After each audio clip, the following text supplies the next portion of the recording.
Hi guys, WhatsApp, क्या हाल है? कैसे हो आप सब? बढ़िया चल रहा है सब। आज हम करेंगे किस चीज़ का रिवीजन। बहुत इजी टॉपिक है। Environment, social and governance, sustainability reporting. ये नया टॉपिक आईसीआई ने ऐड करा है, बट आज की डेट पे इसकी as a need from companies perspective बहुत इंपॉर्टेंट हो गई है। क्योंकि जो बड़ी बड़ी कंपनीज हैं और जो इस कैटेगरी में फॉल करती है, जो कि बोलता है ईएसजी रिपोर्टिंग के लिए कि तुम्हें इन कंपनीज को तो तुम्हें रिपोर्ट करना ही पड़ेगा, सस्टेनेबिलिटी रिपोर्ट भरा के देनी पड़ेगी। तो उन कंपनीज के लिए ये रिपोर्टिंग करना बड़ा इंपॉर्टेंट हो चुका है। तो भाई फिर अब कौन करेगा रिपोर्टिंग? कौन करेगा बताओ? बताओ कौन करेगा रिपोर्टिंग? रिपोर्टिंग तो हम ही करेंगे ना, ऑडिटर्स। हम ऑडिटर्स ही तो रिपोर्टिंग करेंगे। तो करे चालू आज का टॉपिक? चलो करते चालू। तो ये जो अब ये तुम स्क्रीन पे जो देख रहे हो, ये किसकी रिपोर्ट है? ये है आईटीसी की। आईटीसी की फुल फॉर्म किस किस को पता है? अगर पता है तो कमेंट बॉक्स में अभी बताओ क्या है आईटीसी की फुल फॉर्म। आईटीसी की फुल फॉर्म है इंडियन टोबैको कंपनी। तो जो तुमने देखा होगा ना, सिगरेट्स एंड ऑल कौन बनाता है हमारे इंडिया में? इंडिया में एक ही कंपनी के पास राइट है, मेजर राइट, वो है इंडियन टोबैको कंपनी। यही इंडिया में ये सिगरेट्स एंड ऑल लाई थी। अब यही इन्हीं कंपनीज को सस्टेनेबिलिटी रिपोर्टिंग भी करनी पड़ रही है। मतलब नॉट दीज कंपनीज ओनली, और भी बाकी कंपनीज जो सिर्फ कुछ अलग प्रोडक्ट भी बना रही है तो भी, बट इन कंपनीज को एक जगह तो वो टोबैको लोगों को सप्लाई कर रही है और एक जगह उन्हें सस्टेनेबिलिटी रिपोर्टिंग भी करनी पड़ रही है, एनवायरमेंट, सोशल एंड गवर्नेंस वाली। समझ रहे हो?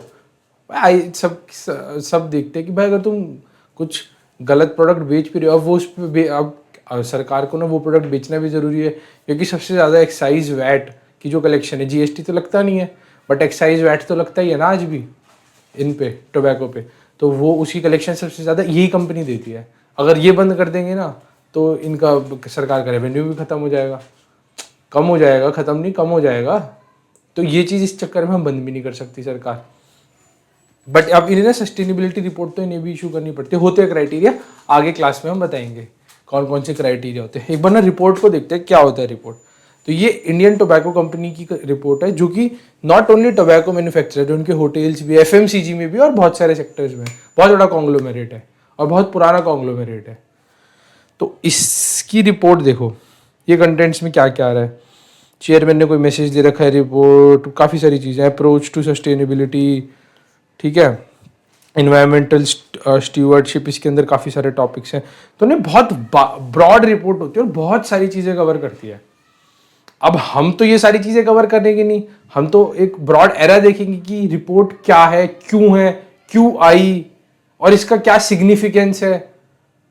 तो आईसीआई ने इसके भी प्रिंसिपल्स बना रखे हैं, वो हम आगे टॉपिक में कवर करेंगे और देखते कैसे कैसे चलता है टॉपिक। गो हेड देखते हैं। अब चेयरमैन ने काफ़ी सारा लंबा सा मैसेज इसलिए लिख रखा होगा, आईटीसी ने यही अच्छे काम करें। जो सस्टेनेबिलिटी रिपोर्टिंग होती है, एनवायरमेंटल, सोशल एंड गवर्नेंस की जो रिपोर्टिंग है ना, वो सिर्फ अच्छे कामों की रिपोर्टिंग करने के लिए बोल रहे हैं। तुम्हें अगर अच्छे काम कर रहे हो तुम, जैसे हम सीएसआर में खर्चा करते हैं ना, खर्चा करते क्यों? हमारी रिक्वायरमेंट है सेक्शन 135 ऑफ कंपनीज एक्ट के बेसिस पे। अगर तुम ये क्राइटेरिया फुलफिल कर लेते हो, टर्नओवर तुम्हारा एक्सीड कर जाता है, तुम्हारी शेयर कैपिटल एक्सीड कर जाती है, तुम्हारा प्रॉफिट एक्सीड कर जाता है सम परसेंटेज से, उसमें हम डिस्कस नहीं कर रहे आज। तो average of net profits of past 3 years हमें डोनेट करना होता है सीएसआर के अंदर। ऐसी सस्टेनेबिलिटी के लिए हमें ना अच्छे काम करने होते हैं। आज की डेट में इन्वेस्टर सिर्फ प्रॉफिट नहीं देख रहा है, वो ये भी देख रहा है कि कंपनी कितना अच्छा काम कर रही है। तुम समझ रहे हो क्या कह रहा हूं मैं? मतलब अगर कंपनी कोई गलत काम तो नहीं, मतलब अगर अच्छा काम कर रही है ना, तो एक तरह से पॉजिटिव पॉइंट है इन्वेस्टर्स के लिए भी, और जो उसके साथ काम कर रहे हैं, एम्प्लॉयज हो गए, स्टेक होल्डर्स हो गए, क्रेडिटर्स, डेटर्स, और भी लोग एम्प्लॉय, और जैसे जो सप्लायर्स हो गए या फिर गवर्नमेंट हो गई। तो ये सब ना, ये चीज़ें भी चेक करती है कंपनी में वाइल इन्वेस्टिंग। अगर इन्वेस्टर्स की बात करें या कंपनी जो कस्टमर्स जो कि खरीदते हैं उससे प्रोडक्ट, यार कंपनी अगर गलत काम करेगी या फिर कोई अच्छा काम नहीं करेगी, जो कंपनी अच्छा काम कर रही होगी, तो फिर कस्टमर वहां जाएगा ना कि भाई ये अच्छा काम भी कर रही है, तो इस कंपनी से मेरे को प्रोडक्ट लेना चाहिए, उस कंपनी से मैं क्यों प्रोडक्ट लूँ जो कि अच्छे काम कर ही नहीं रही है। तो आज की डेट में customer, from the point of view of customer, it is also important to do these works जो एनवायरमेंट के लिए अच्छा हो, सोशल के लिए अच्छा हो, और गवर्नेंस से डिफरेंट है। अभी उस पर बात करेंगे, एक एक करके सारी चीज़ें कवर करेंगे। तो इसने ये मैसेज दिया, रिपोर्ट में बताया कि हम कौन से फ्रेमवर्क पे सस्टेनेबिलिटी रिपोर्ट बनाएंगे, आईटीसी सस्टेनेबिलिटी रिपोर्ट। ठीक है, उसके बाद इसके देखो बिजनेसेस हैं, Indian tobacco division, branded package food division, इनका पैकिंग का डिवीजन भी है इनका। जो वो क्लासमेट है इन्हीं का ही तो प्रोडक्ट है। तो इनका स्टेशनरी का भी एक डिवीजन है, इनका बहुत बड़ा बिजनेस है। तो इसके अंदर जो अच्छे काम करते हैं, देखो पूरी कंपनी की लिस्ट है, number of subsidies, number of associates, name of joint ventures. तो इनमें बहुत बड़ी रिपोर्ट है, इन्होंने प्रोडक्ट के बारे में बताया। फिर अभी अच्छे से अब काम बताएंगे कि इन्होंने क्या क्या काम करे, आगे जाके देखेंगे हम। तो इन्होंने क्या वैल्यू क्रिएट करा, एनवायरमेंटल के लिए क्या अच्छा करा, एम्प्लॉयज़ के लिए क्या अच्छा करा, और क्या पिलर्स हैं, सब कुछ डिस्कस करेंगे इसमें, इस रिपोर्ट में। तो हम रिपोर्ट की गहराई में नहीं जा रहे, हम देखते हैं टॉपिक में क्या है। ठीक है, अब सबसे पहले ना सस्टेनेबिलिटी का मतलब, हम वर्ड बोले जा रहे हैं, sustainability reporting, environment, social governance, इसका मतलब क्या है। देखो सस्टेनेबिलिटी का मतलब है, sustainability involves meeting our present needs without compromising the ability of future generation to fulfil their needs. इसका क्या मतलब है, हम आज डेवलपमेंट तो कर रहे हैं, बट ऐसा ना हो कि सारे नेचुरल रिसोर्सेज या फिर कुछ है आगे फ्यूचर जनरेशंस पे एक तरह से उनके लिए कम हो जाए, या वो अपनी फ्यूचर नीड्स फुलफिल ना कर पाए। तो हमें ऐसी ऐसी ऐसी हमारी रिस्पॉन्सिबिलिटी, और सस्टेनेबिलिटी का मतलब ये है कि हमें आज की नीड्स तो फुलफिल करनी है, और ऐसे फुलफिल करनी है कि जो रिसोर्सेज बच जाए, ये ना हो कि वो कॉम्प्रोमाइज करे आगे आने वाली जनरेशन की रिसोर्स जो कि उनको चाहिए होंगे, उसकी नीड को हैम्पर करे। मतलब उनके लिए नेचुरल रिसोर्सेज ही ना बचे। हमें तो आगे वाली जनरेशन को भी देखना पड़ेगा ना, जो हमारे से नीचे वाली जनरेशन होगी, उनको भी तो देखना पड़ेगा ना कि वो अपनी फ्यूचर नीड्स फुलफिल कर पा रहे हैं नहीं कर पा रहे। अगर हम आज ही सारे नेचुरल रिसोर्सेज को यूज कर लेंगे तो उनके लिए तो कुछ बचेगा ही नहीं। तो हमें आज तो करनी है अपनी नीड्स फुलफिल, बट ऐसा भी करना है कि रिसोर्सेज आगे आने वाली जनरेशन के लिए बच जाए। तो जैसे सोलर जो पैनल होते हैं इलेक्ट्रिसिटी जनरेट करने के लिए, हम वो यूज कर सकते हैं। विंड मिल होती है, वो यूज कर सकते हैं। हम नहीं करेंगे ना कोल, या फिर जैसे coal is a natural resource, और वो कौन सा है, रिन्यूएबल नहीं है, नॉन रिन्यूएबल नेचुरल रिसोर्स है। तो rather than using non renewable natural resources, we can shift to renewable natural resources. अब सनलाइट है, वो कभी कम नहीं होगी, और जो विंड मिल है वो विंड से चलते, वो कभी कम नहीं होगी। विंड खत्म थोड़ी होगी कभी, हवा तो चलती रहेगी, हवा खत्म होने वाली चीज थोड़ी है, बट कोल खत्म होने वाली चीज है। तो rather than using that natural resources, हम ऐसे रिसोर्सेज यूज कर सकते हैं जो रिन्यूएबल है, जो बार बार रिन्यू होते रहते हैं, ना कि जो कि नॉन रिन्यूएबल, जैसे कोल हो गया, ये नॉन रिन्यूएबल हो गया। तो इलेक्ट्रिसिटी प्रोड्यूस करनी है तो सोलर पैनल से कर लो, विंड मिल से कर लो, क्यों करनी है कोल से। समझे? तो मतलब हमें ऐसी आज डेवलपमेंट करनी है without compromising the need of future generation, that is sustainability. अब क्या क्या है सस्टेनेबिलिटी के पिलर्स, मतलब वो किन किन के ऊपर खड़ा है सस्टेनेबिलिटी, इन चीजों पर डिपेंड करता है सस्टेनेबिलिटी। एनवायरनमेंट का सबसे बड़ा रोल होता है। फिर सोशल और गवर्नेंस की बात करते हैं। अब एक एक करके ना तीनों की डेफिनेशन देखते हैं। अब एनवायरमेंटल पर्सपेक्टिव से क्या होता है, देखो अब ना एक कॉर्पोरेट क्लाइमेट पॉलिसीज क्या होती हैं ये भी देखते हैं।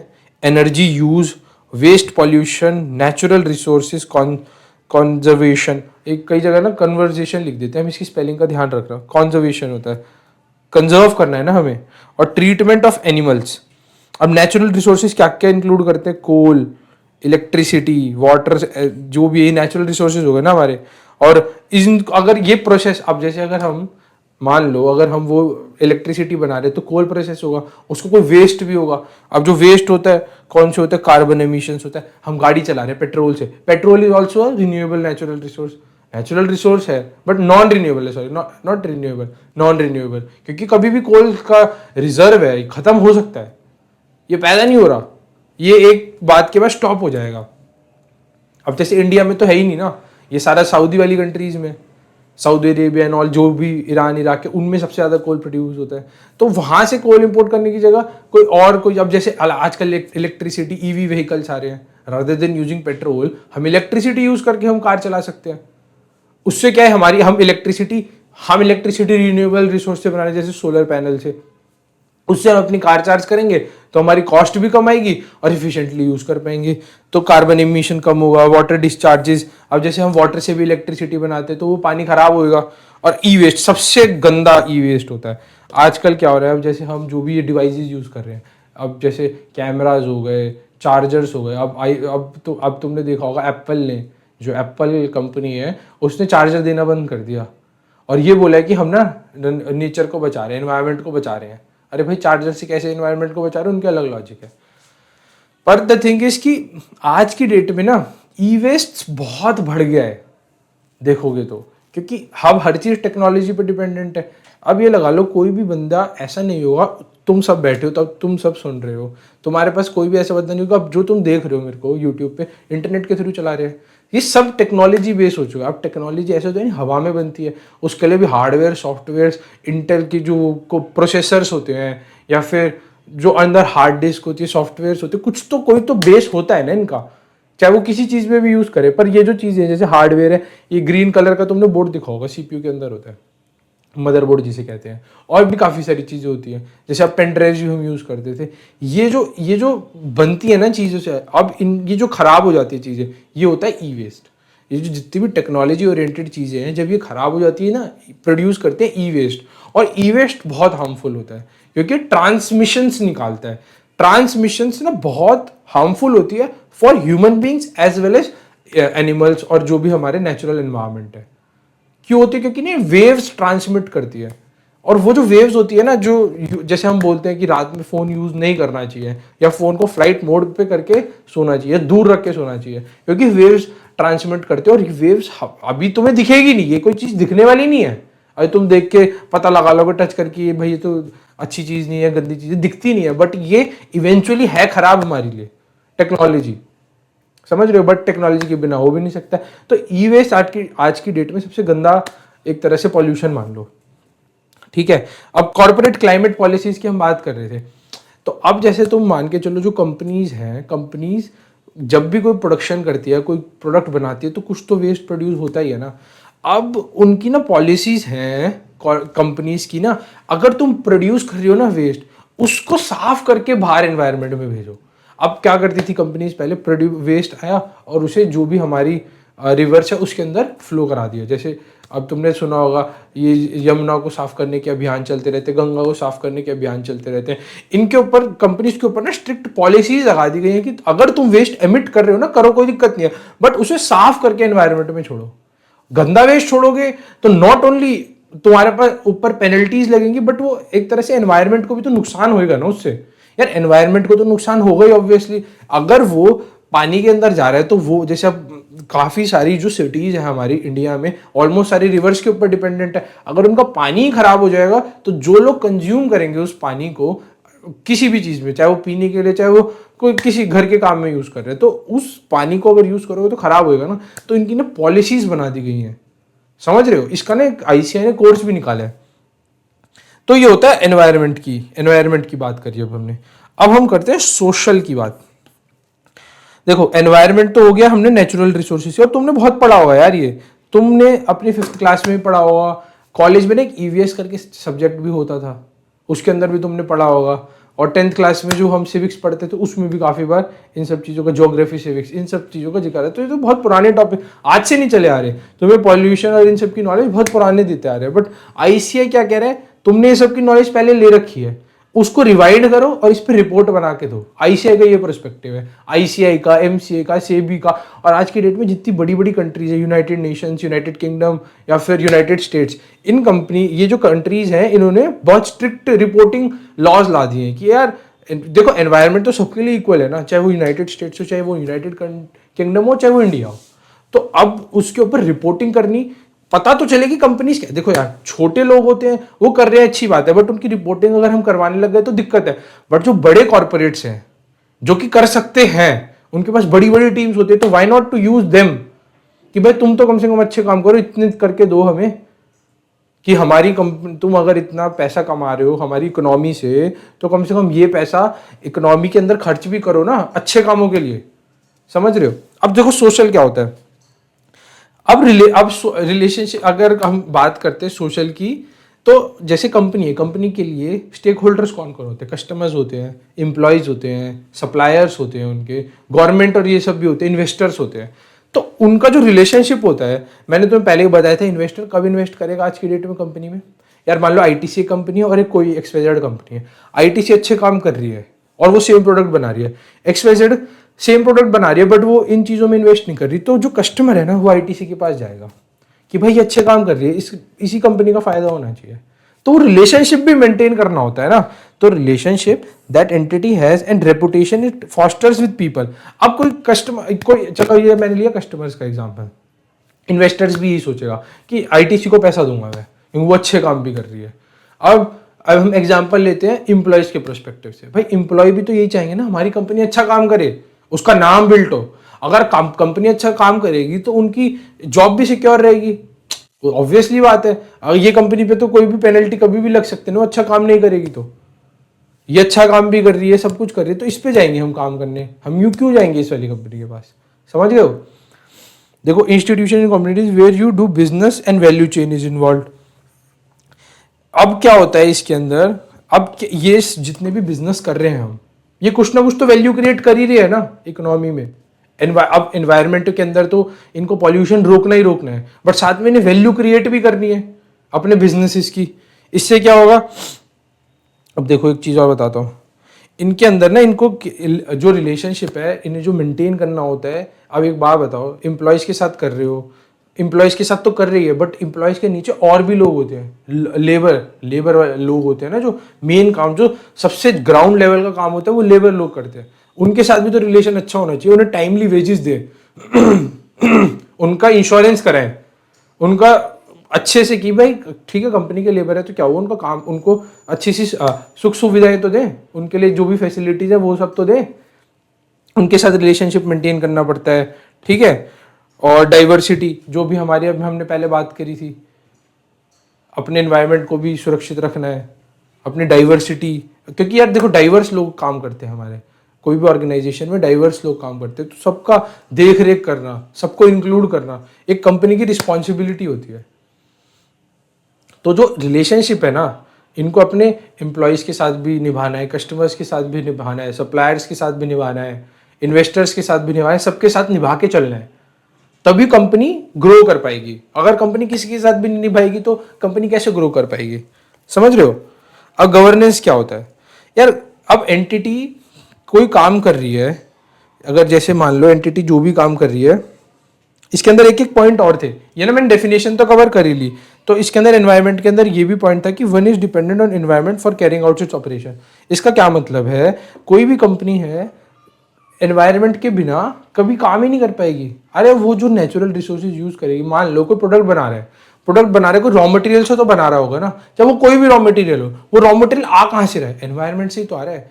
चाहे मान लो फॉर एग्जाम्पल आशीर्वाद आटा है, आटा कैसे बन रहा है? गेहूं से, वीट से। जो वीट आ रही है वो कहाँ से आ रही है? एनवायरनमेंट से ही तो आ रही है। तो कोई भी बिजनेस है ना, वो डिपेंडेंट किस पे है? डिपेंडेंट वो एनवायरनमेंट पे है। तो एनवायरनमेंट को सुरक्षित रखना भी तो उस बिजनेस की रिस्पॉन्सिबिलिटी है ना। ठीक है, और इसमें क्या, every company operates with broader and diverse society, जो मैंने तुम्हें बताया था, रिलेशनशिप मेंटेन करना है ब्रॉडर डाइवर्स, क्योंकि भाई वो बहुत बहुत स्प्रेड है भाई, कई डिफरेंट लोग काम करते हैं ऑर्गेनाइजेशन में, डिफरेंट कस्टमर्स होते हैं, डिफरेंट इन्वेस्टर्स होते हैं। तो उनके साथ कैसा रिलेशनशिप है, एम्प्लॉयज के साथ कैसा रिलेशन है, सप्लायर्स के साथ कैसा रिलेशन है, इन्वेस्टर्स के साथ कैसा रिलेशन है, तो उन सबको मेंटेन करके चलोगे तभी तो ग्रो कर पाओगे। अब क्या होता है, गवर्नेंस की बात करते हैं। अब गवर्नेंस की बात करते हैं, क्या होता है गवर्नेंस? कोई भी कंपनी जो है, जैसे कंपनी अगर प्राइवेट लिमिटेड या लिमिटेड कंपनी है, वो किसके से गवर्न करती है? कंपनीज एक्ट के बेसिस पे। ठीक है, अगर लिस्टेड कंपनी है वो सेबी के रूल्स एंड रेगुलेशंस फॉलो करेगी। तो एक तरह से वो कंपनी कोई ना कोई रूल्स एंड रेगुलेशंस को फॉलो करने से बाध्य है। मतलब उस कंपनी को रूल्स एंड रेगुलेशंस फॉलो करके ही इकोनॉमी में जगह मिलेगी। अगर उसके साथ उसे कोई बिजनेस करना है, लीगल एंड रेगुलेटरी, अगर कंपनी कोई भी लॉ एंड रेगुलेशन फॉलो नहीं करेगी, उस पर पेनल्टी लगेगी, उसे काम नहीं करने देगी सरकार, ऐसे मान लो। तो एक कंपनी को अपने रूल्स एंड रेगुलेशंस, या फिर अगर वो जिस एनवायरनमेंट में काम कर रही है, गवर्नेंस वाले एनवायरनमेंट, मतलब कि जो भी एनवायरनमेंट में काम करे, फॉर एग्जांपल अगर हम कहें कि कंपनीज एक्ट के बेसिस पे काम कर रही है, या एलएलपी जो कि लिमिटेड लाइबिलिटी पार्टनरशिप है फॉर एग्जांपल, तो वो एलएलपी के सारे लॉज एंड रेगुलेशंस को फॉलो करेगी ना, तो उन्हें उसके अंदर भी चलना पड़ता है कि वो सारे लॉज एंड रेगुलेशंस को फॉलो कर करके चले। अगर एक भी लॉ एंड रेगुलेशन ब्रेक होएगा तो क्या होगा, तो उसकी जो रेपुटेशन है उस पर सवाल खड़े होंगे कि कंपनी कोई फ्रॉड तो नहीं कर रही, ये रूल्स एंड रेगुलेशंस फॉलो क्यों नहीं कर रही है।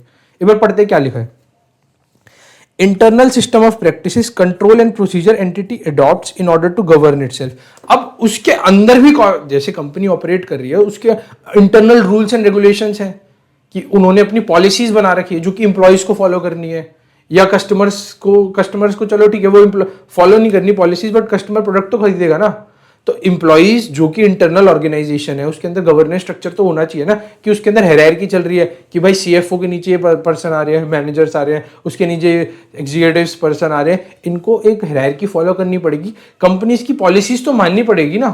तो इंटरनल पॉलिसीज भी होती है कंपनी की, और कंपनी को इंटरनल जो कि ये लोग बिठा रखे हैं आगे जाके जो भी लॉज एंड रेगुलेशंस हैं उनकी रिक्वायरमेंट है तो ये लोग फॉलो करेंगे ना, तो कंपनी को गवर्नेंस स्ट्रक्चर फॉलो करना पड़ता है। देखो, make effective investment decisions, comply with law and meet need of all the stakeholders. उसके बाद है every entity which itself legal regulation requires governance.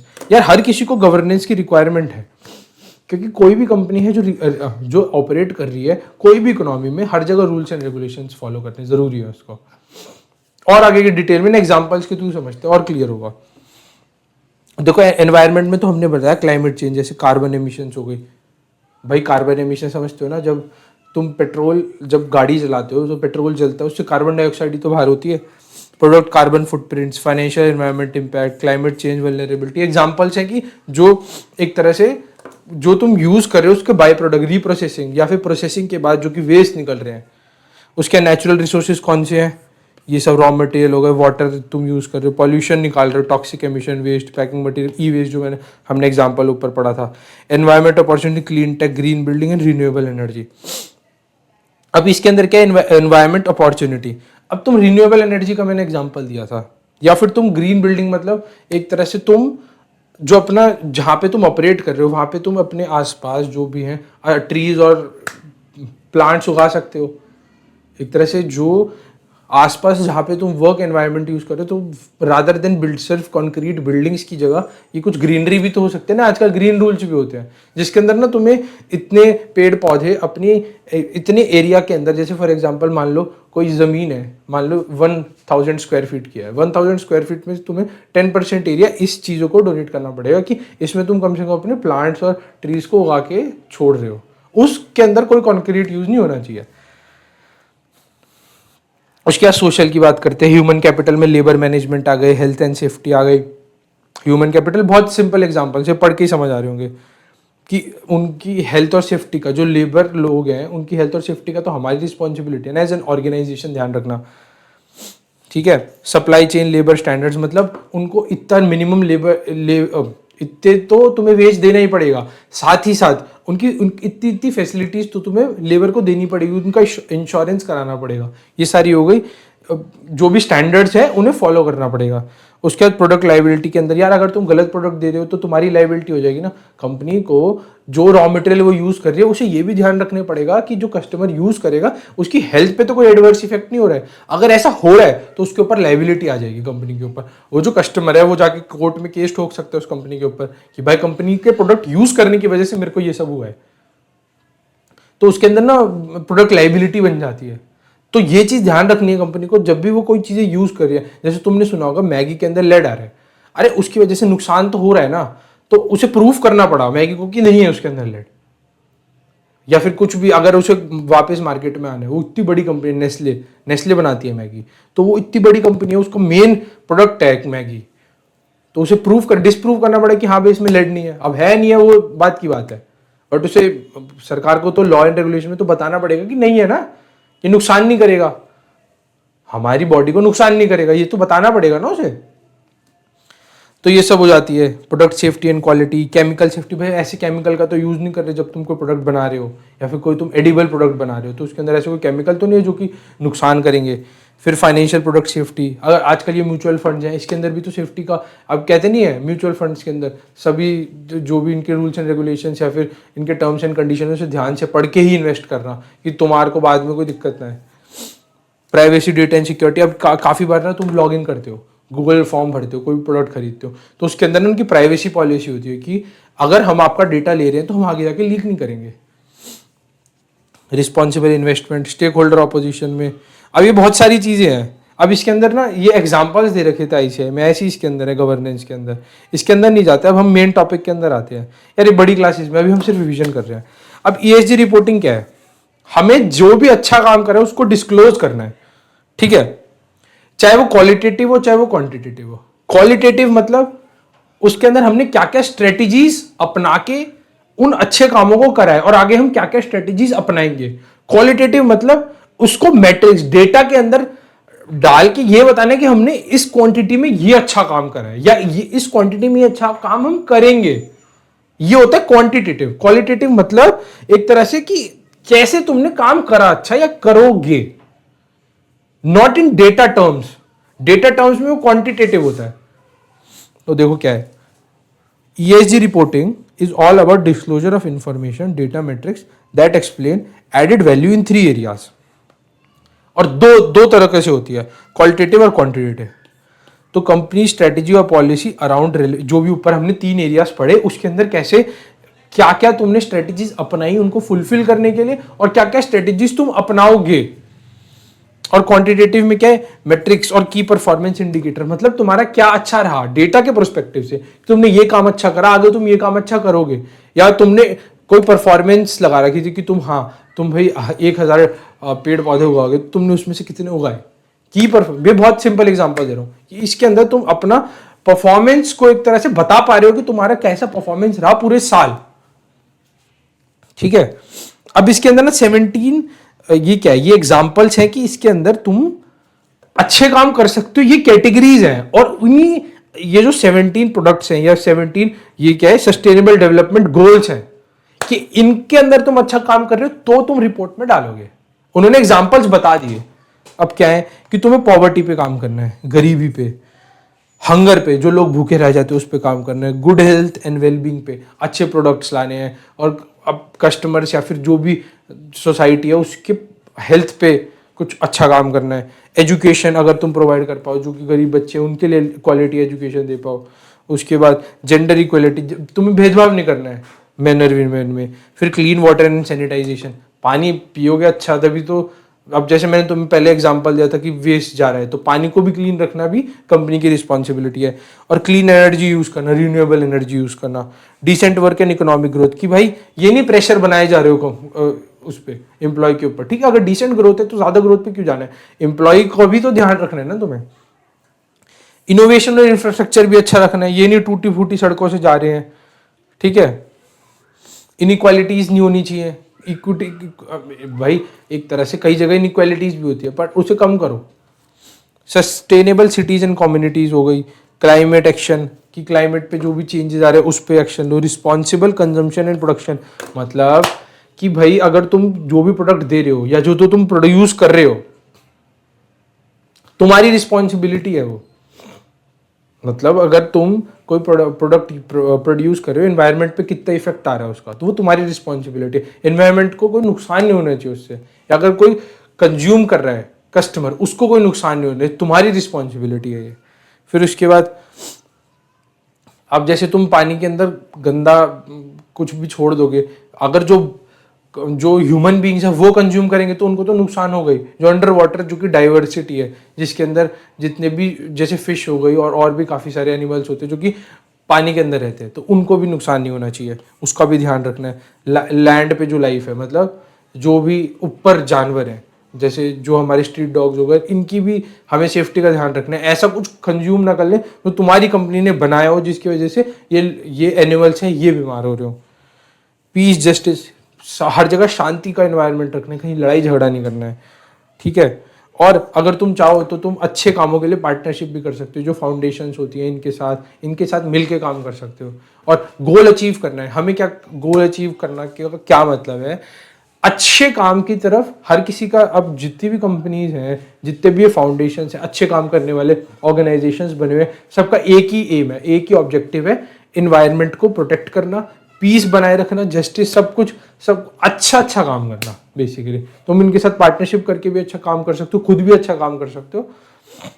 तो ये 17 सस्टेनेबल डेवलपमेंट गोल्स है, ये आईसीआई की ही लिस्ट है। उसके बाद आ रहा है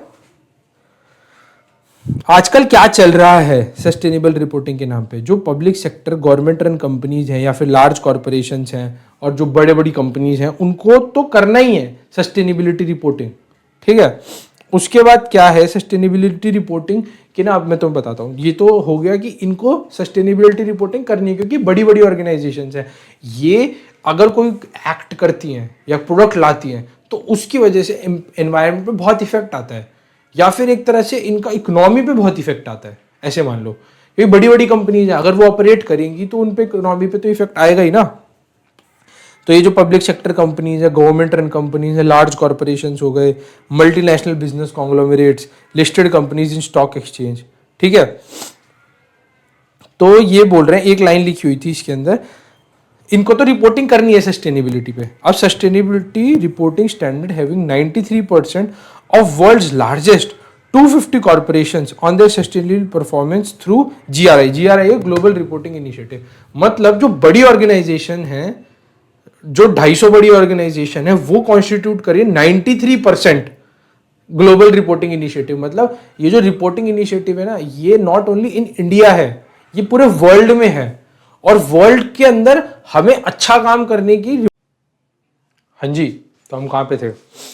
तो ना ये जो 3 है ना, global reporting initiative, carbon disclosure project and international integrated reporting framework, ये क्या है?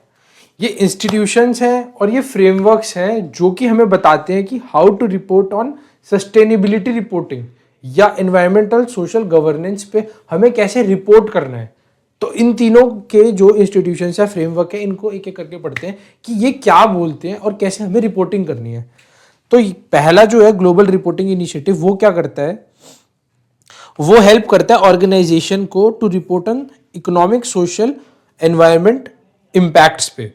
और ये जितने भी हमारे स्टेक होल्डर्स हैं उनको एड्रेस करके बनाई जाती है रिपोर्ट। जैसे आईटीसी की रिपोर्ट है, वो स्टेक होल्डर्स को एड्रेस कराने के लिए बनाई गई है, और वो ग्लोबल रिपोर्टिंग इनिशिएटिव की हेल्प लेके ये फ्रेमवर्क बताता है। फ्रेमवर्क क्या होता है? अगर तुमने शेड्यूल 3 या शेड्यूल 2 इन सब का फ्रेमवर्क सुना होगा ना, क्या होता है ये फ्रेमवर्क? ये फ्रेमवर्क होता है कि तुम्हें ऐसे प्रेजेंट करने अपने financial statements. Global reporting initiative is also a framework, but from the perspective of what? From the perspective of sustainability reporting, environment, social and governance. समझे कि इनके अंदर कैसे रिपोर्टिंग होगी एड्रेसिंग स्टेक होल्डर्स, वो ये बताता है ग्लोबल रिपोर्टिंग इनिशिएटिव। सेकेंड आता है कार्बन डिस्क्लोजर प्रोजेक्ट, ठीक है, ये हो गया addressing stakeholders. Carbon disclosure जो ये है हमारा प्रोजेक्ट, ये क्या करता है? ये कैप्चर करता है environment performance data related to जो एमिशंस कर रहे हैं वाटर में, पोल्यूशन के, जो भी हम एमिशंस कर रहे हैं कार्बन डाइऑक्साइड के, water, forest and supply chain, and major details reported climate change, forest and water security. भाई तुमने अगर एनवायरमेंट में से अगर तुमने फॉरेस्ट का यूज करा है, मतलब पेड़ पौधों का यूज करा है, फॉरेस्ट का एक तरह से यूज करा है, मतलब जंगलों का यूज करा है कोई भी रॉ मटेरियल के लिए या कोई प्रोडक्ट लेने के लिए। जैसे आईटीसी की बात करें, अब वो रजिस्टर्स बनाते हैं, उसको लकड़ी चाहिए, लकड़ी के लिए उसे पेड़ काटने पड़ेंगे, तो उसकी रिपोर्टिंग। वाटर, अगर वो कुछ वाटर यूज करके वाटर के अंदर कोई वेस्ट एमिट कर रहे हैं, उसकी रिपोर्टिंग, उसका जो फ्रेमवर्क है वो ये बताता है कार्बन डिस्क्लोजर प्रोजेक्ट। या फिर अगर तुम कोई कार्बन डाइऑक्साइड कोई प्रोडक्ट बना रहे हो, कुछ जला रहे हो, उसकी वजह से पॉल्यूशन आएगा, तो उसकी रिपोर्टिंग का जो फ्रेमवर्क है वो ये बताता है कार्बन डिस्क्लोजर प्रोजेक्ट। और किसको एड्रेस करते हैं? ये एड्रेस करते हैं इन्वेस्टर्स को, बायर्स को और अदर स्टेक होल्डर्स को। और ये है जो है integrated international integrated reporting framework. ये क्या बताते हैं? गाइडलाइंस बताता है और कंटेंट्स बताता है कि कैसे तुम्हें इन सारी रिपोर्ट को दिखाना है। मतलब established guidelines, guiding principles and content elements in order to allow companies to produce integrated reports. क्या क्या होगा गवर्नेंस का, एक तरह से गवर्नेंस का मान लो कि जो रिपोर्ट बना रहे हो तुम सस्टेनेबिलिटी, उसके अंदर क्या क्या तुम्हें चीजें इंक्लूड करनी ही करनी है। जैसे ऑर्गेनाइजेशन का ओवरव्यू कि क्या कर रही है ऑर्गेनाइजेशन, उसने अच्छा काम कैसे कैसे करा, वो पूरा उसका ओवरव्यू। गवर्नेंस स्ट्रक्चर मतलब वो कैसे अपने जो लॉज एंड रेगुलेशंस है उसकी क्या रिपोर्टिंग और कैसे उन लॉज एंड रेगुलेशंस को फुलफिल कर रही है। उसके बाद बिजनेस मॉडल और रिस्क क्या है, अगर तुम उन्हें पूरा बिजनेस मॉडल भी बताना पड़ता है। तुम्हें तो रिपोर्ट दिखाता हूँ, इसके अंदर आईटीसी में ना सब कुछ इंक्लूड करा हुआ है। जैसे कि ये क्या क्या कर रहे हैं, जैसे इनका क्या है, कंपनीज हो गई, इनके आगे जाके तुम देखोगे ना इसके अंदर सब कुछ बता रखा है। इंफॉर्मेशन टेक्नोलॉजी में क्या कर रहे हैं, मल्टीपल ड्राइवर्स ऑफ ग्रोथ है, ये सब कुछ इनके बिजनेस मॉडल्स के बारे में ही बता रखा है। दिखाता हूँ, देखो बहुत बड़ी रिपोर्टिंग है, बहुत कुछ जाता है इसके अंदर। ये इस रिपोर्ट को बनाने के ऑडिटर काफ़ी पैसे ले लेता है।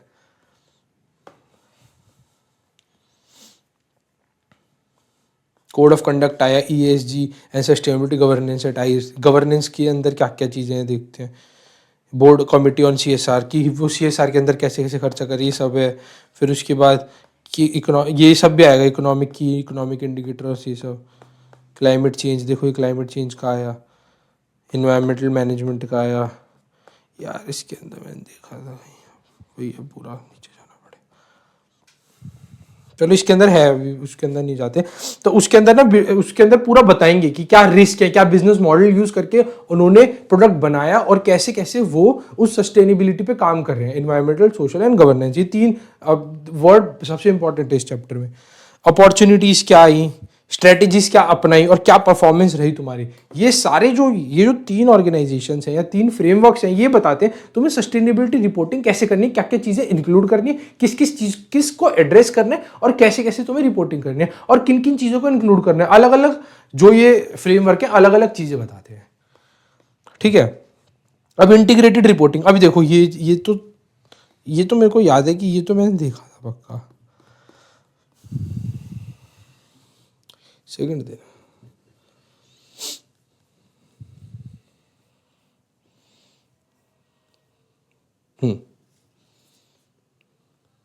ये देखो, financial capital, manufactured capital, human capital, intellectual capital, social capital, natural capital. ठीक है, ये देखो इसकी भी रिपोर्टिंग हुई यहाँ पे।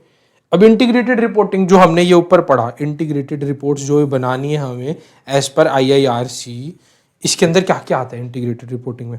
अब फाइनेंशियल कैपिटल क्या होती है, फाइनेंशियल कैपिटल समझते हो, इक्विटी, बॉन्ड्स, ये सब। तो इसके अंदर यही है, पूल ऑफ फंड्स जो यूज कर रहे हो किस में। अब तुम्हें कोई प्रॉपर्टी, प्लांट, इक्विपमेंट तो लेना पड़ेगा ना, किसके लिए, अगर तुम अपना प्रोडक्ट बनाओगे तो उसका जो प्रोडक्शन कर रहे हो गुड्स और सर्विसेज की, वो तुमने कैसे ऑब्टेन करा, क्या फाइनेंस लिया, डेट, इक्विटी, ग्रांट कितना लिया और क्या ऑपरेशंस कर रहे हो उससे, इन्वेस्टमेंट्स कैसे यूज कर रहे हो उसको, ये तुम्हें बताना पड़ेगा। इंटीग्रेटेड रिपोर्टिंग मतलब ये सारी चीज़ें तुम्हें देनी पड़ेगी। इसके अंदर जो स्नैपशॉट देके ये बता रखा है कि तुमने फाइनेंशियल कैपिटल इतनी यूज करी है, शेयर होल्डर फंड इतना था, रेवेन्यू एक्सपेंडिचर इतना था, कैपिटल एक्सपेंडिचर उसमें तुमने इतना करा है। ठीक है, अब इसके अंदर क्या है, इसकी रिपोर्टिंग इसके अंदर आ गई ना सस्टेनेबिलिटी रिपोर्टिंग में। इसके और भी अंदर और भी डिटेल देंगे, ये तो उन्होंने बता दिया कि हमने उसको एक तरह से ऊपर से समरी दे दी कि हाँ भाई तुमने इतना इतना तुमने फाइनेंस यूज करा है। मैन्युफैक्चर्ड कैपिटल में तुमने कौन कौन से प्लांट इक्विपमेंट, जैसे कि human created, production oriented equipment तुमने कितने लिए, टूल्स कौन कौन से यूज करे, जैसे बिल्डिंग या इक्विपमेंट यूज करा, या इंफ्रास्ट्रक्चर में क्या पैसा खर्च करा, रोड्स, पोर्ट्स, ब्रिजेस। बहुत ये ना बहुत वास्ट रिपोर्ट है। इसके जो फ्रेमवर्क है, मतलब जैसे शेड्यूल 2 मैंने बताया था फाइनेंशियल स्टेटमेंट्स के लिए होता है, शेड्यूल 3 होता है जैसे जिसके अंदर हमें फाइनेंशियल स्टेटमेंट्स कैसे प्रेजेंट करने होते हैं, ऐसे ही ना इनका जो फ्रेमवर्क है, इन 3 ये जो मैंने बताया ये 3 फ्रेमवर्क डिफाइन करते हैं कि कैसे रिपोर्ट्स जाएंगी। उससे क्या होगा, ये एक तरह से अगर कोई वर्ल्ड में कोई और भी बंदा अगर हमें आईटीसी की रिपोर्ट देखना चाहता है, वो कंपेयर कर सकता है कि मान लो एप्पल की क्या सस्टेनेबिलिटी रिपोर्ट और आईटीसी की क्या सस्टेनेबिलिटी रिपोर्ट है, क्योंकि ये फ्रेमवर्क है ना वर्ल्ड वाइड, और एक तरह से वर्ल्ड वाइड ऑर्गेनाइजेशन से उन्होंने मिलकर बनाए हैं कि कैसे तुम्हें सस्टेनेबिलिटी रिपोर्टिंग करनी है कोई भी कंपनी को around the world, around the globe. समझे।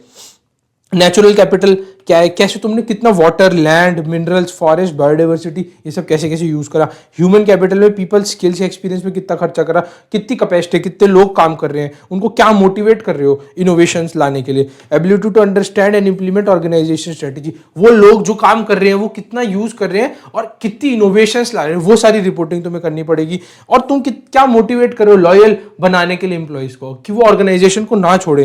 Like processes, goods and service including ability to lead and collaborate, मतलब कौन खुद रिस्पॉन्सिबिलिटी लेके कोई अच्छा काम कर रहा है और कैसे एम्प्लॉइज खुद रिस्पॉन्सिबिलिटी लेके काम कर रहे हैं ऑर्गेनाइजेशन में, क्या मोटिवेशंस दे रहे हो, क्या उन्हें इनोवेशंस करने के लिए प्रोत्साहन दे रहे हो कि कैसे वो काम करें। तो ये हो जाएगी ह्यूमन कैपिटल। ह्यूमन कैपिटल समझते हो ना, ह्यूमन रिसोर्सेज एक ऑर्गेनाइजेशन का सबसे इंपॉर्टेंट रोल प्ले करते हैं, क्योंकि अगर ह्यूमन ही नहीं होंगे तो काम कौन करेगा। तो इसकी जो भी रिपोर्टिंग है इंटीग्रेटेड रिपोर्टिंग में तुम्हें देना पड़ेगा। फिर सोशल कैपिटल, सोशल कैपिटल पहले भी हमने पढ़ा था, तुम रिलेशनशिप कैसे मेंटेन करो with your employees, customer, suppliers, government, सबके साथ, इन्वेस्टर्स के साथ। Enhance individual and collective wellbeing between organisation and various stakeholders. Stakeholders में कौन आ जाएगा, जो तुमने बताया अभी, उनका कॉमन वैल्यू क्या है, बिहेवियर क्या है। Organisation social licence to operate, मतलब ऑर्गेनाइजेशन अच्छे काम कैसे कर रही है और वो क्या ऐसा पॉजिटिव दे रही है जिसकी वजह से कस्टमर्स का ही फायदा हो रहा है, एम्प्लॉइज का ही फायदा हो रहा है, एनवायरमेंट का भी फायदा हो रहा है। उसके की relationship such as trust and loyalty with suppliers, customers and business partner, कि तुम ऐसा क्या दे रहे हो कस्टमर्स को कि वो लॉयल है, क्या तुम ऐसा सोशली इंपैक्ट कर रहे हो उनको, और तुम अपना ट्रस्ट या फिर तुम अपना सोशल इंपैक्ट को बढ़ाने के लिए, ट्रस्ट को, लॉयल्टी को बढ़ाने के लिए तुम ऐसा क्या कर रहे हो जिस वजह से तुम्हारे सप्लायर्स, कस्टमर्स तुम्हारे साथ जुड़े रहे। फिर इंटेलेक्चुअल कैपिटल होती है इनोवेशन वाली कैपिटल, तुमने अपने दिमाग से क्या कुछ बनाया है। तो की element is future earning potential, कि तुम क्या आगे ऐसा कुछ लेके आओगे तुम्हारी अर्निंग बढ़े। With tight link and contingency between investment in R&D, innovation ला रहे हो, क्या नया ला रहे हो, R&D, innovation, human resources, external relationship with which determine organization competitive advantage, ऐसा कुछ डिफरेंशिएट करके क्या ला रहे हो कि तुम एक ऑर्गेनाइजेशन से बढ़कर हो, या फिर कस्टमर तुम्हारा प्रोडक्ट क्यों खरीदे, या फिर तुम क्या अच्छा काम कर रहे हो। ये सारी रिपोर्टिंग, इंटीग्रेटेड रिपोर्टिंग, ये जो फ्रेमवर्क्स है हमने 3 ऊपर बात करी, इन फ्रेमवर्क ये बताते हैं कि तुम्हें इन सारी चीजों पे तुम्हें रिपोर्टिंग करनी पड़ेगी। समझे यार, बहुत जनरल चैप्टर है, इसके अंदर ना कोई लॉजिक नहीं है कहीं पे भी। ये बता रहा है, ये जो चैप्टर है ये बता रहा है कि तुम्हारे पास तुम काम जो भी कर रहे हो, तुम कुछ भी प्रोडक्ट बना रहे हो, तुम अच्छा काम एनवायरनमेंट, सोशल और गवर्नेंस के लिए क्या कर रहे हो, कैसे क्या कर रहे हो, बस ये बता रहा है। इसमें कोई लॉजिक डिफाइन नहीं है, बहुत नॉर्मल, ऐसे ज्योग्राफी वाला चैप्टर है, पता नहीं क्यों आया है बट आया है, इस पर करती पड़ती है रिपोर्टिंग। तो मैं जैसे बताया था मैंने, ये बहुत इंपॉर्टेंट पार्ट बन चुका है, बट ये ऑडिटर्स को ये भी समझना पड़ता है। मैंने बताया जैसे क्लाइमेट चेंज के भी और इंस्टीट्यूशन ने और काफ़ी सारे सर्टिफिकेशन कोर्सेज निकाले, अभी दिखाता हूँ। चलो एक बार वो वाला टॉपिक भी नीचे कर लेते हैं, वो भी कवर हो जाएगा। अब ICAI ने ना काफ़ी सारे इनिशिएटिव लिए, क्या क्या, इसने जो है सस्टेनेबिलिटी रिपोर्टिंग स्टैंडर्ड बोर्ड, खुद का ही बोर्ड बना दिया जो कि बताएगा कि तुम्हें कैसे गवर्न करना है कैसे रिपोर्टिंग करनी है। तो ये जो कमिटी बनाई है ये हेल्प करेगी how to report to companies, मतलब ये स्टैंडर्ड्स बता देगी। जैसे ऊपर फ्रेमवर्क बताए थे ना, अब जैसे जो हमने 3 फ्रेमवर्क्स बताए थे, तो उनके लिए ना ICAI ने खुद की कमिटी बना दी कि किस बेसिस पे हाउ कंपनीज को कैसे इस सस्टेनेबिलिटी रिपोर्टिंग पे काम करना है। तो उसकी कमिटी बनाई थी जिसके अंदर काफी सारे लोग होंगे जो डिसाइड करेंगे कि इन कंपनीज पे हम एप्लीकेबल करेंगे इंडिया में, और ये जो ऊपर 3 फ्रेमवर्क थे उसके बेसिस पे अगर हमें कोई मॉडिफाई करना होगा फ्रेमवर्क, उसके बेसिस पे हम यहाँ पे रिपोर्टिंग कर सकते हैं। Introduce India's first award to celebrate business practice of integrated reporting, इसके अंदर इन्होंने एक अवार्ड भी देना चालू कर लिया है। अब वो कंपनी क्या कर सकती है, अपनी अगर कंपनी को अवार्ड मिला वो वाला, तो फ्लरिश कर सकती है मार्केट में कि मेरे को ये अवार्ड मिला है कि मैं अच्छा काम कर रहा हूँ, मेरी रिपोर्टिंग अच्छी थी। तो इन्होंने इंटीग्रेटेड रिपोर्टिंग का भी एक अवार्ड निकाल दिया ICAI ने। फिर उसके बाद कोर्सेज चालू करे हैं, सस्टेनेबल डेवलपमेंट गोल्स, क्या बिजनेस रिस्पॉन्सिबिलिटी रिपोर्ट्स के, इंटीग्रेटेड रिपोर्टिंग के, कि अगर कोई चार्टर्ड अकाउंटेंट इन पे रिपोर्ट बना रहे हैं तो उन्हें ये चीज़ों का आइडिया होना चाहिए, उसके लिए कोर्सेज चालू करे हैं। तो जो हम ऊपर ये जो चीजें हैं ना, सोशल, एनवायरनमेंट और गवर्नमेंट, इसको गहराई में पढ़ने के लिए ना ICAI ने इन टॉपिक्स को इंट्रोड्यूस करा, या कोर्सेज को, जिसके अंदर सिर्फ इसी के बारे में बता रखा है। अगर तुम्हें अपना फील्ड ये वाली करनी है चूज, जिसके अंदर तुम सस्टेनेबिलिटी रिपोर्ट्स बनाओगे, तो ये कोर्सेज करोगे तो तुम्हारी नॉलेज एनहेंस होगी। तो ये ICAI ऐसे इनिशिएटिव्स ले रहा है।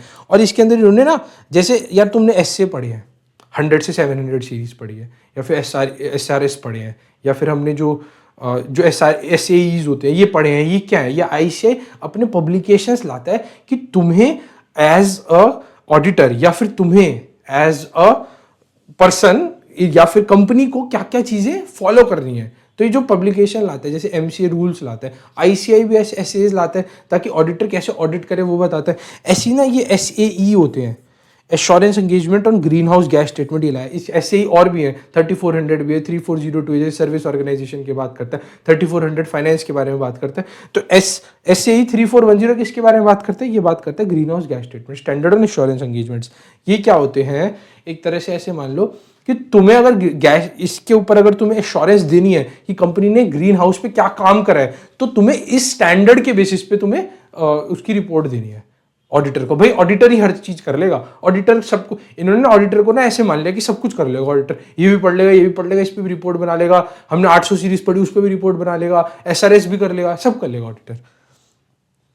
ठीक है, उसके बाद बैकग्राउंड मटेरियल ऑफ ये जो बिजनेस रिपोर्टिंग, सस्टेनेबिलिटी रिपोर्टिंग होती है, इसके ऊपर जो तुम्हें क्या क्या चीजें डालनी है उसके ऊपर भी उन्होंने मटेरियल निकाल दिया कि हाँ भाई तुमने ये चीजें डाल देना इसके अंदर ताकि ये सारी चीजें कवर हो जाए। उसके बाद ये सस्टेनेबल डेवलपमेंट गोल्स, ये जो है इसके ऊपर भी ना पब्लिकेशंस ले आया अपनी, कि जो हमने 17 ऊपर गोल्स पढ़े थे ना उनके ऊपर बड़ा बड़ा लिख दिया ICAI ने अपनी पब्लिकेशंस में। 3 पब्लिकेशन निकाली, एक तो 1 से 5 के, एक 6 से 11 और एक 11 से 17। तो इसके अंदर ये 5-5, 6-6, 7-7 चीजें, टॉपिक्स ऐसे उठा के उनके बारे में डिटेल डिस्कशन करिए कि हम इन गोल्स पे कैसे काम कर सकते हो, तुम क्या क्या काम कर सकते हो और how this can improve, help और impact the society. FAQs on sustainability reporting, कि भाई जैसे यार हमें भी क्वेश्चन आता है कि इसके अंदर ये चीज़ इंक्लूड होनी नहीं चाहिए, उसके फ्रीक्वेंटली आस्क्ड क्वेश्चंस निकाल दिया ICAI ने। फिर इसका सस्टेनेबिलिटी रिपोर्टिंग मैच्योरिटी मॉडल, ये कोई मॉडल ऐसा बना दिया जिसके अंदर वो हेल्प कर रही है कि तुम्हें सस्टेनेबिलिटी रिपोर्टिंग कैसे करनी है। तो बेसिकली सस्टेनेबिलिटी रिपोर्टिंग के जो इनिशिएटिव लिया ICAI ने, हेल्प भी कर रही है CAs को जानने में कि कैसे तुम सस्टेनेबिलिटी रिपोर्टिंग में कंपनीज की हेल्प कर सकते हो। स्टैंडर्ड्स निकाल रही है, फ्रेमवर्क्स निकाल रही है, और SAE निकाल दिया, स्टैंडर्ड एश्योरेंस एग्रीमेंट, की अगर तुम्हें एश्योरेंस देनी है कि ग्रीन हाउस स्टेटमेंट कैसी रही है, उस कंपनी ने क्या करा है, तो तुम्हें उस SAE के हिसाब से चलना पड़ेगा।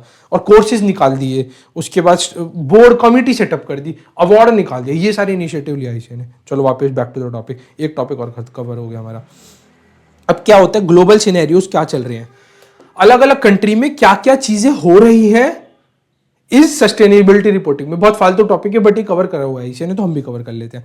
यूनाइटेड स्टेट्स में SEC होती है ना, सिक्योरिटी एक्सचेंज कंट्रोल बोर्ड, तो ये कैसे क्लाइमेट रिस्क डिस्क्लोजर रिक्वायरमेंट की किस किस पे एप्लीकेबल है, तो ये बोलती है जितनी भी पब्लिकली ट्रेडेड कंपनी है सब पे एप्लीकेबल है। कैसे रिपोर्टिंग करनी है उसने, जो तो रिस्क होता है ना, रिस्क जैसे एनवायरनमेंट के अंदर क्या क्या रिस्क है, उसके रिस्क का मैनेजमेंट तुम कैसे कर रहे हो, क्या मैनेजमेंट प्रोसेस है तुम्हारा, और वो तुमने how the risk has been identified and that would impact financial performance. ऐसे कैसे को जो तुम कर रहे हो जिसकी वजह से जो रिस्क है फाइनेंशियल इंपैक्ट। यार एक मान लो अगर तुम गलत काम कर रहे हो कोई, या कोई ग्रीन हाउस गैस निकाल रहे हो, या फिर कोई पॉल्यूशन आ रहा है एनवायरनमेंट के अंदर, उसकी वजह से तुम्हारे ऊपर पेनल्टी लगेगी तो तुम्हारे खर्चे बढ़ जाएंगे, तुम्हारी लॉज एंड रेगुलेशंस की लाइबिलिटीज बढ़ जाएंगी। अगर ऐसा कुछ हुआ है या फिर होगा, तुम्हें पता है इसकी चांसेस हैं होने के, तो इसकी वजह से फाइनेंशियल्स पे क्या परफॉर्मेंस का इंपैक्ट आएगा वो भी तुम्हें बताना है। फिर उसके बाद तुम अब इसको, अगर तुमने रिस्क आइडेंटिफाई कर लिया, अब तुम उसको क्या कर रहे हो ऐसा मैनेज करने के लिए कि अब रिस्क हो चुका है, अभी मिटिगेट करने की ऑलरेडी कोई चीज हो चुकी है, तो उसको मिटिगेट करने के लिए क्या कर रहे हो। फिर इसका सिनेरियो एनालिसिस करेंगे, ट्रांजिशन प्लान्स देखेंगे, पब्लिकली अनाउंस्ड क्लाइमेट गोल्स देखेंगे क्या है, कि तुमने अगर पब्लिकली में अनाउंस कर दिया था कि हम ये चीज करेंगे तो उस पर तुमने क्या काम करा है। ऐसे यूनाइटेड स्टेट्स बोलते हैं उनको अपनी रिपोर्ट में जो सस्टेनेबिलिटी रिपोर्टिंग करनी है उसमें ये सारी चीजें कवर करनी पड़ेगी। ये हमारे लिए कोई इतना रेलेवेंस नहीं करता है बट ICAI ने डाला हुआ है तो हमें पढ़ना पड़ेगा। यूनाइटेड स्टेट्स से हमारा कोई लेना देना नहीं है। ऐसे ही इन्होंने यूनाइटेड किंगडम का भी डाल दिया कि ESG के अंदर क्या क्या डिस्क्लोजर है, किस किस के एप्लीकेबल होगा, लिस्टेड कंपनीज पे तो एप्लीकेबल होगा ही, और टर्नओवर जिनका 500 मिलियन पाउंड्स यूरो से ऊपर है, जो भी यूनाइटेड किंगडम की करेंसी चलती है उससे ऊपर है, तो टर्नओवर इस 500 मिलियंस यूरो से ऊपर है, तो इन्हें ये जो है ESG की डिस्क्लोजर या ESG की रिपोर्टिंग करनी पड़ेगी। अगर जिनके इंप्लॉइज 500 से ज्यादा है तो उसके अंदर भी ESG की रिपोर्टिंग आ जाएगी। फिर उसके बाद आ रहा है कंपनीज आर रिक्वायर्ड। अब कंपनीज को उस रिपोर्ट के अंदर क्या क्या डिस्कस करना है, strategy, process and due diligence, किसके रिगार्डिंग, एनवायरमेंट के ऊपर तुमने क्या स्ट्रेटेजी, प्रोसेस या ड्यू डिलीजेंस करा है, मतलब उसको बचाने के लिए तुमने क्या करा है, कंपनी इंप्लॉयज के लिए तुमने क्या अच्छा करने का सोचा है या क्या करा है, सोशल मैटर्स मतलब तुमने relationship with your stakeholders कैसे मेंटेन कर रखे हैं, और ह्यूमन राइट्स मतलब तुमने अगर कोई ह्यूमन राइट्स है उनको हैम्पर तो नहीं करा है, या फिर उनको बचाने के लिए, लेबर्स के लिए क्या करा है, ह्यूमन राइट्स को बचाने के लिए क्या करा है, अगर तुम कोई करप्शन में तो इन्वॉल्व नहीं हो, या एंटी करप्शन के लिए तुमने क्या करा है, एंटी ब्राइबरी के लिए तुमने क्या करा है, ब्राइब देने के लिए ताकि ब्राइबरी ना हो कंट्री के अंदर या करप्शन ना हो, तुमने ऐसे क्या स्टेप्स लिए हैं, ये सब तुमने रिपोर्टिंग में देना पड़ेगा। रिपोर्टिंग में ना ये 4 एलिमेंट तो करने ही पड़ेंगे। क्या क्या रिपोर्ट करने पड़ेंगे, climate change related to risk and disclosures कि मतलब अगर तुम्हारा कोई रिस्क आ रहा है, एनवायरनमेंट को इंपैक्ट कर रहे हो, तो उसको वो क्या है, रिस्क क्या है, उसको डिस्क्लोज करना पड़ेगा। How these risk are managed through targets and KPI, मतलब तुमने क्या टारगेट्स लिए हैं कि तुम अच्छा काम करोगे, कि इंडिकेटर्स, की परफॉर्मेंस इंडिकेटर्स क्या होते हैं कि तुमने ये कहा है कि हाँ तुम 1000 पौधे लगाओगे, या फिर तुम ये अच्छा काम करोगे, या फिर इस कंपनी ने ये करा है तो तुम्हें क्या करना है, उसके बेसिस पे तुम्हें कंपेयर करनी पड़ेगी ना रिपोर्ट, तो ये अच्छा काम करेंगे, ये सारा रिपोर्ट में तुम्हें डालना पड़ेगा। How climate change is addressed in corporate governance, मतलब इस रिपोर्ट में तुमने क्लाइमेट चेंज जो कि तुम ये सब लोगे कि एनवायरनमेंट को इंपैक्ट करेगा, इसके लिए तुमने क्या क्या रिपोर्टिंग करी, ये सब डालना पड़ेगा। How climate risk impact strategy, अब इसकी वजह से अगर तुम ये सारे काम करते हो, इसके लिए तुम्हें एक्स्ट्रा टाइम देना पड़ेगा, इसकी वजह से तुम्हारे परफॉर्मेंस पे स्ट्रेटेजिकली क्या इंपैक्ट आएगा, कि अगर तुम इन चीज़ों में भी टाइम लगाओगे, इन चीज़ों में पैसा खर्च करोगे, इसकी वजह से तुम्हारे बिजनेस पे क्या इंपैक्ट आएगा, और सोशली या एनवायरमेंटली या गवर्नेंस पे क्या इंपैक्ट आएगा, वो भी तुम्हें सारा रिपोर्ट में डालना पड़ेगा। ये वाला जो टॉपिक है बस तुम्हें ऊपर ऊपर से एक बार रीड करके जाना है, इसका इतना ऐसे कोई रेलेवेंस नहीं है, क्योंकि हम एज अ इंडिया परस्पेक्टिव से देखेंगे तो हमें यूनाइटेड किंगडम की ESG डिस्क्लोजर रिक्वायरमेंट से क्या लेना देना, पर ठीक है इन्होंने बता रखा है तो हमने इस टॉपिक को एक बार रीड करके खत्म कर देना। उसके बाद देखो ये में भी इसलिए बता रखा है क्योंकि ये जो 3 हमारे जो फ्रेमवर्क हैं, ये जैसे यार हमने वर्ल्ड हेल्थ ऑर्गेनाइजेशन है या फिर जो भी बड़ी बड़ी ऑर्गेनाइजेशन है, एक तरह से वर्ल्ड लेवल पे चल रही है, ग्लोब लेवल पे चल रही है, वो देख रही है, ऐसी इनकी भी ना ऑर्गेनाइजेशंस हैं जो कि वर्ल्ड लेवल पे ग्लोब लेवल पे चल रही है सस्टेनेबिलिटी रिपोर्टिंग के लिए, कि एनवायरनमेंट, सोशल और गवर्नेंस कैसे तुम अच्छा कर रहे हो, एनवायरमेंटल को प्रोटेक्ट करने के लिए क्या कर रहे हो, और रिलेशनशिप कैसे मेंटेन कर रहे हो। तो इस वजह से इन्होंने एक बार के लिए डाल दिया टॉपिक कि ये जो बड़े बड़े कंट्रीज है, यूनाइटेड स्टेट्स, ये हमारी बड़ी पावर्स में आती है, तो ये कैसे करे reporting, just because of that कि ये बड़ी पावर्स है, इसलिए इन्होंने यहाँ पे टॉपिक डाला हुआ है। अब ESG का इवेल्युएशन इंडिया में कैसे है वो देखते हैं अब हम। तो इसकी ना गाइडलाइंस आई थी 2009 में, जब MCA ने इंट्रोड्यूस करी थी CSR guidelines to add value to operation and contribute to a long term sustainability of business, कि कैसे तुम सस्टेनेबिलिटी का मतलब तो तुम्हें पहले बता दिया, तुम्हें आज तो नीड्स फुलफिल करनी है without compromising the needs of future generations. अब इसके अंदर एलिमेंट्स क्या क्या इन्वॉल्व है, welfare of workers, human rights, environmental development, ये सब ये तुम्हारे सारे एलिमेंट्स हैं जो कि इसके अंदर इन्वॉल्व है। 2009 में तो हमने क्या करा, तो कॉर्पोरेट सोशल रिस्पॉन्सिबिलिटी की गाइडलाइंस आई थी। 2011 में आया national voluntary guidelines on environmental social environmental economic responsibility of business. तो इसमें इन्होंने प्रिंसिपल्स बताए जो कि बिजनेस प्रैक्टिस को अपने बिजनेस करते टाइम ये मानने पड़ेंगे, ताकि जो तुम एनवायरमेंटल, सोशल और इकोनॉमिकली क्या अच्छा करोगे, तो ये बिजनेस गाइडलाइंस है, बिजनेस प्रैक्टिसेस मान लो कि तुम्हें अपने बिजनेस करते टाइम ये सारी प्रैक्टिसेस को अपनाना पड़ेगा। ये आया हमारा 2011 के अंदर। 2012 में सेबी ने मैंडेटरी कर दिया 100 लिस्टेड कंपनी को बिजनेस रिपोर्ट देने के लिए। 2015 में क्या आया, और ये मार्केट कैप के बेसिस पे देखेंगे। 2015 में इन्होंने सेबी ने फॉर्मेट भी जारी कर दिया, और 500 लिस्टेड कंपनीज जो कि सबसे बड़ी मार्केट कैपिटलाइजेशन के बेसिस पे देखेंगे, इनको तो रिपोर्ट देनी है। फिर उसके बाद इन्होंने क्या बताया, 2017 में SEBI recommended integrated reporting to top 500, ये तो हाँ, integrated reporting to top 500 listed companies. और इसमें क्या था,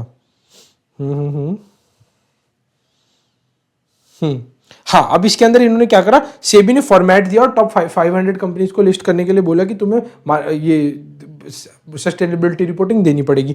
अब ये सेबी ना इंटीग्रेटेड रिपोर्टिंग की भी वॉलंटरी बेसिस पे फुलफिल करने की रिक्वायरमेंट लाया टॉप 500 कंपनीज को। इंटीग्रेटेड रिपोर्टिंग जो हमने ऊपर पढ़ा था, जो फाइनेंशियल, ह्यूमन कैपिटल, ये सब, इनकी भी रिपोर्टिंग इन्हें देनी पड़ेगी 500 लिस्टेड कंपनीज को। ये सेबी कब लाया? ये सेबी लाया 2017 के अंदर। 2019 के अंदर ये लाया national guidelines on responsible business conduct.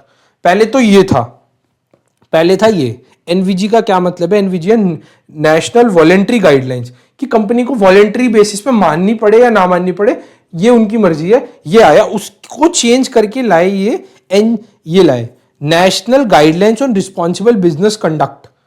इसके अंदर अलग गाइडलाइंस है। इसके अंदर ये बता देंगे कि कई जगह तो मैंडेटरी हो चुका है ये करना, और कई जगह अब भी वॉलेंट्री है। ये नई गाइडलाइंस लाए 2011 के बाद 2019 के अंदर। फिर उसके बाद ये जो है बिजनेस रिपोर्टिंग, रिस्पॉन्सिबिलिटी रिपोर्टिंग जो है मैंडेटरी हो गई टॉप 1000 लिस्टेड कंपनीज को। 2021 में क्या लाए? ये 2021 में लाए new reporting requirement on ESG parameter called business reporting sustainable reporting. Business sustainability reporting की नई गाइडलाइंस लेके आए, जो कि इसके अंदर इन्होंने 9 प्रिंसिपल्स ऑफ BRSR निकाले। तो business responsibility and sustainability reporting के 9 प्रिंसिपल्स निकाले इस कमिटी ने, या फिर इस ऑर्गेनाइजेशन ने, या मान लो जो भी इंस्टीट्यूट फ्रेमवर्क है, जो भी जिसने भी, इसने 9 प्रिंसिपल निकाले। उसके बेसिस पे, वो 9 प्रिंसिपल के बेसिस पे तुम्हें BRSR रिपोर्ट बनानी है। तो जो 9 प्रिंसिपल्स हैं वो दो पार्ट, वैसे तो इनके 3 सेक्शन होते हैं, A, B और C। जो C सेक्शन होता है उसके अंदर दो इंडिकेटर्स के बेसिस पे रिपोर्ट करना है, एक एसेंशियल और एक लीडरशिप। एसेंशियल तो मैंडेटरी है, मतलब BRSR जो रिपोर्ट है उसके अंदर 3 सेक्शन है, A, B और C सेक्शन के अंदर 2 पार्ट के अंदर रिपोर्टिंग होती है, एक एसेंशियल और एक लीडरशिप। बाद में भी डिटेल में ही पढ़ेंगे, वो मैं अलग क्लास में पढ़ाऊंगा क्योंकि लेक्चर बहुत लंबा हो रहा है। तो एसेंशियल तो मैंडेटरी है ही है, जो लीडरशिप है वो वॉलेंट्री है, बट वो मैंडेटरी है फॉर लिस्टेड कंपनीज।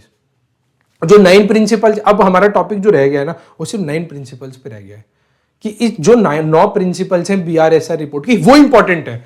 अब ये जो हमने पढ़ा ना, ये हमने देखा कि पहले तो ये पढ़ा होता क्या है सस्टेनेबिलिटी रिपोर्टिंग, और क्या किन पिलर्स के ऊपर खड़ी है सस्टेनेबिलिटी रिपोर्टिंग। एनवायरमेंटल, सोशल और गवर्नेंस के पिलर पे खड़ी है। इनके एग्जाम्पल्स पढ़े हमने।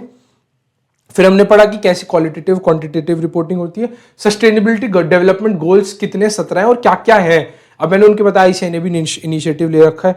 ये 3 फ्रेमवर्क पढ़े हमने कि क्या 3 फ्रेमवर्क हैं। फिर उसके बाद इंटीग्रेटेड रिपोर्टिंग में क्या 6 कैपिटल्स आती, ये पढ़ा हमने। फिर उसके बाद हमने पढ़ा कि ग्लोबल सिनेरियो में क्या चल रहा है, कि यूनाइटेड स्टेट्स को, अगर यूनाइटेड स्टेट्स कहती है कि हम सस्टेनेबिलिटी रिपोर्टिंग पे काम कर रहे हैं, तो कौन कौन सी कंपनीज काम कर रही हैं और वो क्या डिस्क्लोजर कर रही है अपनी रिपोर्ट्स में। यूनाइटेड किंगडम कैसे रिपोर्ट कर रही है, उसका रिपोर्टिंग कैसे हो रही है। उसके बाद इंडिया में ESG कैसे आया, या फिर सस्टेनेबिलिटी रिपोर्टिंग कैसे आया। और उसके बाद इंडिया ने 9 प्रिंसिपल्स निकाले उसके, जो कि ABC सेक्शन के अंदर डिवाइडेड है। सेक्शन C के अंदर 2 पार्ट होते हैं, एसेंशियल और एक लीडरशिप। एसेंशियल तो मैंडेटरी होता है, लीडरशिप वॉलेंट्री होता है, बट वो लिस्टेड कंपनीज के लिए वो भी मैंडेटरी है। उसके बाद हमने इनिशिएटिव्स ऑफ ICI जो हमने पहले ही कवर कर लिया था। ये है एक छोटा सा चैप्टर। अब जो 9 प्रिंसिपल्स रह गए हैं वो हम नेक्स्ट क्लास में कवर करेंगे, कि वो 9 प्रिंसिपल क्या बोलते हैं और उसके अंदर कैसे कैसे रिपोर्टिंग होती है। तो बेसिकली ये जो चैप्टर है, ये चैप्टर ना, एक कोई लॉजिक नहीं है इस चैप्टर का। लॉजिक इन द सेंस इसका कोई तुम समझ नहीं सकते। समझ in the sense as a environmentalist, या फिर जिसको थोड़ा इंटरेस्ट है इन चीजों में, तो उसे मजा आएगा। बट उसे ना फिर ये चैप्टर थोड़ा सा मे बी बोरिंग लग सकता है। बट ये जो है इसका स्कोप आगे जाके काफी ज्यादा है ऑडिटर्स के लिए। ये एक एक रिपोर्ट के 20-20, 50-50 लाख रुपए ले लेते हैं कंपनी से ऑडिटर्स जो होते हैं, क्योंकि इसमें बहुत सारी रिपोर्टिंग करनी होती है, बहुत सारी चीजें हमें देखनी पड़ती है कि कंपनी ने एनवायरमेंटली क्या क्या काम करे, सोशली क्या क्या काम करे। तो वो चीजों के अंदर गहराई में जाना is not the part of our syllabus. ना ICI ने ये चीजें कवर करी है, क्योंकि इसके लिए अलग से ICI ने कोर्सेज निकाले हैं कि अगर तुम्हें करना है तो you can always do ICI के कोर्सेज लेके तुम इनिशिएटिव्स, या फिर तुम जो भी हेल्प सॉरी, कि अगर तुम्हें आगे जाके इस पे काम करना है तो तुम उसके कोर्सेज करके, और एज एन ऑडिटर या एज अ प्रैक्टिशनर जो भी है, तुम इस फील्ड के अंदर भी एक्सपर्टीज अपनी हासिल कर सकते हो। ये तुम्हारी मर्जी है, वॉलेंट्री चॉइस है। तुम अपना ऑडिट भी कर सकते हो, तुम सस्टेनेबिलिटी रिपोर्टिंग में भी जा सकते हो, टैक्स में भी जा सकते हो, बट ये भी एक फील्ड खोल दी। तो ICI जो भी नए नए टॉपिक्स ला रहे हैं, जस्ट बिकॉज ला रहे हैं कि अपना एक तरह से एक्स्ट्रा एक तरह से मान लो कि एक्स्ट्रा रिपोर्टिंग के लिए कि हाँ भाई सीए सिर्फ यहाँ तक ही सिर्फ रिस्ट्रिक्ट नहीं है ऑडिट और टैक्स के लिए, वो सस्टेनेबिलिटी रिपोर्टिंग भी करेंगे। तो आसान टॉपिक है, ज़्यादा मुश्किल नहीं है, और जनरल जैसे तुम समझते हो उसी टॉपिक को वैसे लिख देना। और जो 9 प्रिंसिपल्स हो अगली क्लास में कवर कर लेंगे, छोटा सा एक आधे घंटे का मैं वीडियो डाल दूंगा जिसके अंदर हम 9 प्रिंसिपल्स कवर कर लेंगे। और थैंक यू सो मच।